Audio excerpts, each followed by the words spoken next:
Assalamualaikum warahmatullahi wabarakatuh. Perkenalkan, nama saya Dr. Ratno Sopi MM, nomor absensi 22, peserta diklat kepemimpinan administrator Angkatan 1 tahun 2023 Provinsi Kepulauan Bangka Belitung.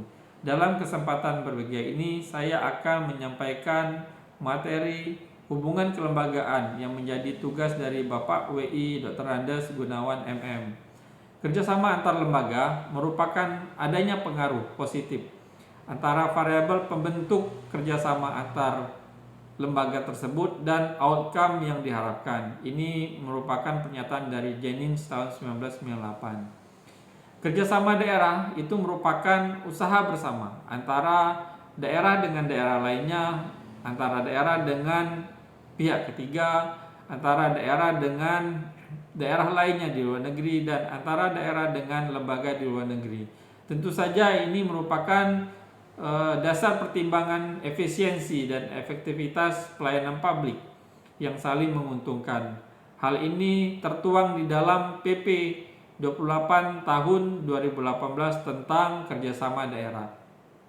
Dasarnya adalah Negara Kesatuan Republik Indonesia ini sejak diproklamirkan pada tanggal 17 Agustus tahun 1945 oleh Bapak Soekarno dan Hatta dengan tujuan untuk memajukan kesejahteraan umum, mencerdaskan kehidupan bangsa, dan ikut melaksanakan ketertiban dunia yang berdasarkan kemerdekaan, perdamaian abadi, dan keadilan sosial.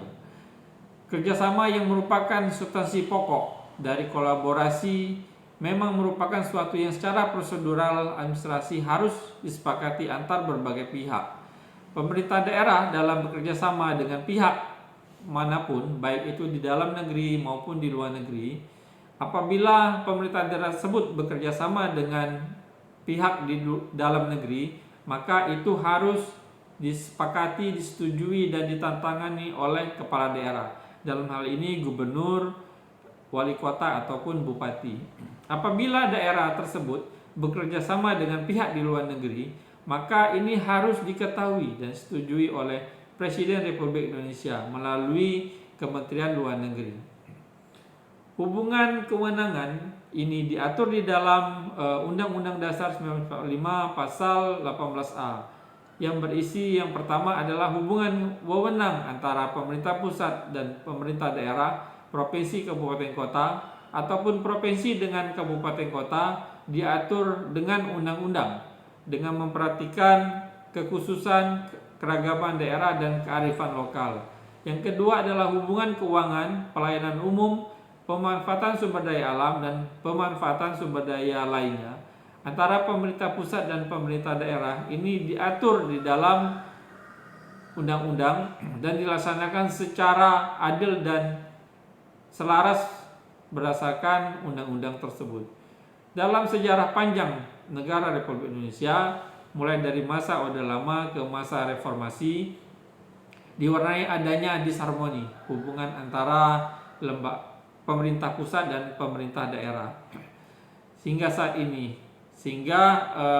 Dengan adanya sistem desentralisasi yang dianut di Indonesia, maka urusan pemerintahan itu diatur menjadi 3 kelompok. Kelompok pertama adalah urusan pemerintah yang bersifat absolut, artinya pemerintah tidak membagi kewenangannya kepada pemerintah daerah, baik itu provinsi, kabupaten, kota. Yang kedua, kelompok urusan pemerintahan yang bersifat konkuren, artinya urusan pemerintahan ini dapat dibagi ke pemerintah pusat melalui pemerintah provinsi, kabupaten, kota.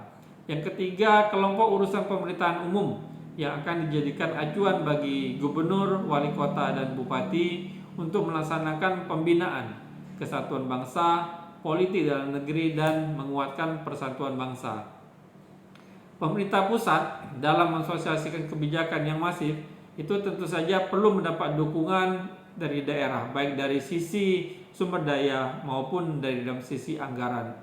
Tentu saja untuk di daerah perlu melakukan kerjasama dengan pihak lainnya, itu bisa dalam bentuk CSR.